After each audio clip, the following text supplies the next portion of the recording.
to that shot from Riley Rousseau. Rocks on the back foot and just dispatches Amir. 50's up. And what about that to get your scoring started? Oh, yes. Just look at that, walking down to Amir as if to a spinner here. It's full authority by Riley Rousseau, and the body language is clear from the Multan Sultans. They are on the front foot, while the Karachi Kings are looking a little down and out. Down but not out. Early doors. Oopsie. Misfield. Need to rein it back. They got the wicket, they were after it, but the response has been magnificent from the Sultans. Yeah, we'll just love what Riley Rousseau's done here. He's advanced early on in his innings. He's looked to be aggressive. See him coming down the track. And Amir actually did the right thing. As a bowler, you can either drag it short or you can try and get it full and wide.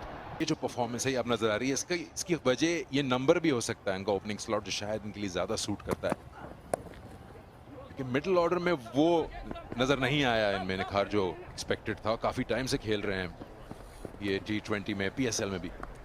Sikandar, middle order में batting करना बड़ा मुश्किल काम होता है. तो शायद ये इनका स्लॉट ठीक ही है. अच्छी शॉट गैप में खेले, 2 रन्स मिलेंगे. बैटिंग ऑर्डर और नंबर्स की बात हो रही है, इसी में एक छोटा सा ट्रिविया कर लेते हैं. नाम कोई नहीं है इसमें.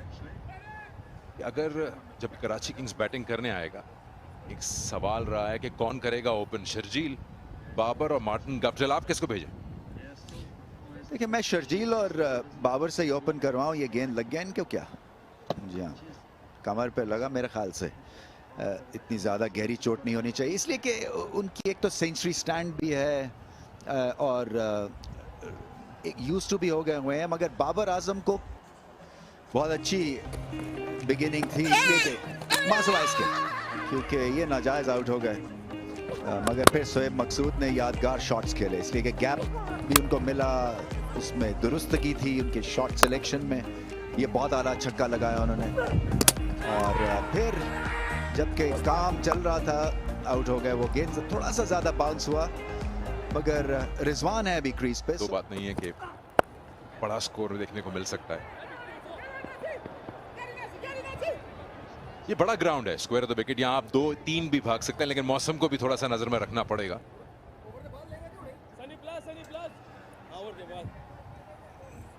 हम बात कर रहे हैं कि बल्लेबाजों का गेम प्लान जो है वो थोड़ा सा मुख्तलिफ होना चाहिए इस पिच पे. इसी तरह से बॉलर्स का भी जो गेम प्लान है ना, वो भी मुख्तलिफ होना चाहिए. आपने मौसम की बात की, बहुत गर्मी है और आपको अपने आप को डिहाइड्रेशन की तरफ नहीं लेके जाना. सो लिक्विड्स पीते रहें ताकि आप हो सकते हैं ऐसी पिच पे बॉल करना. ओह, लाजवाब शॉट, दिलकश, दिलरुबा, क्या कहने.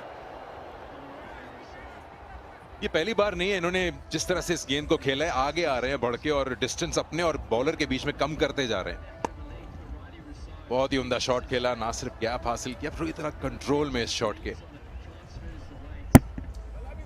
बात कर रहा था एक यंगस्टर को चैलेंजेस जो दरपेश हो सकते हैं इस पिच पे, क्योंकि आप नॉर्मल बॉलिंग की तरफ ज्यादा, क्योंकि वो आपका एक फॉल बैक पोजीशन है, और T20 में आप एक्सपेरिमेंट यंग एज में जो इस लेंथ पे बॉल कर रहे हैं.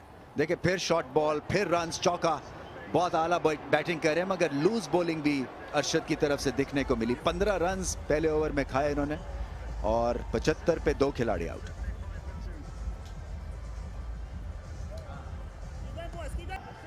ये आखिरी गेंद पिछले ओवर की. देखिए, लेंथ बॉल करने की कोशिश, यहाँ गेंद और रुक जाता है. अगर आप लेंथ करें और थोड़ी सी बैक ऑफ द लेंथ पे जाएं तो फिर रायली रूसो ये कर सकते हैं उस लेंथ के साथ. सो अरशद को थोड़ा सा जल्दी से, बहुत आला शॉट, इसलिए कि इस पिच पे इम्प्रोवाइज करना बड़ा मुश्किल होता है. और एक फिर से टीजर इसको कहते हैं, और एक और चौका मिला.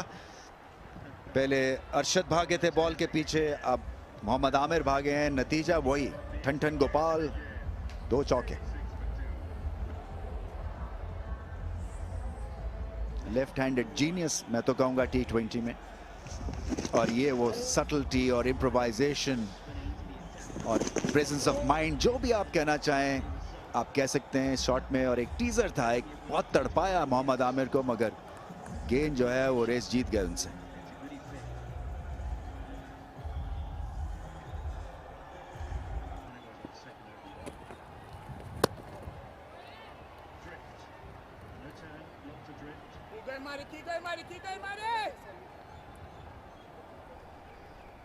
इसको कहते हैं ब्यूटीफुली बीटन।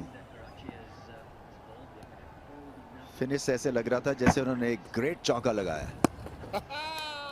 वाइड बॉल मिलेगा, बैट्समैन को हिलते देखा और वाइड बॉल कर दी। यूएई में, पाकिस्तान में इंपॉर्टेंट रहे हैं बड़े। इतनी टाइमिंग, कोई ज्यादा दूर नहीं थे कासिम अकरम डीप में इस गेंद से, लेकिन इतनी जबरदस्त टाइमिंग थी इस शॉट में, पावर इतनी थी, इसको कट नहीं कर पाए फील्डर।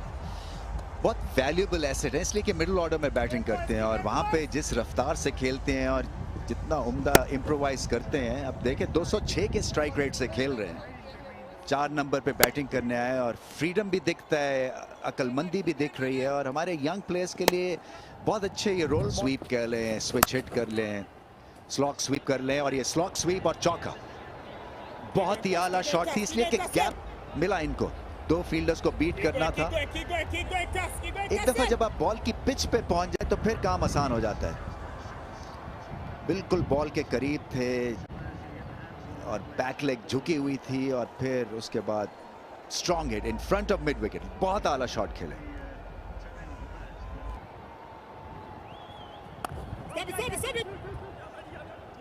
फिर उम्दा शॉट, फिर गैप हासिल किया। ये बड़ी बाउंड्रीज हैं, आसानी से 2 हासिल कर लेंगे। प्रॉब्लम इसलिए ज्यादा हो गया किंग्स के लिए कि खिलाफ वो बॉलिंग करने आए हैं, आसान काम नहीं है एक यंगस्टर के लिए।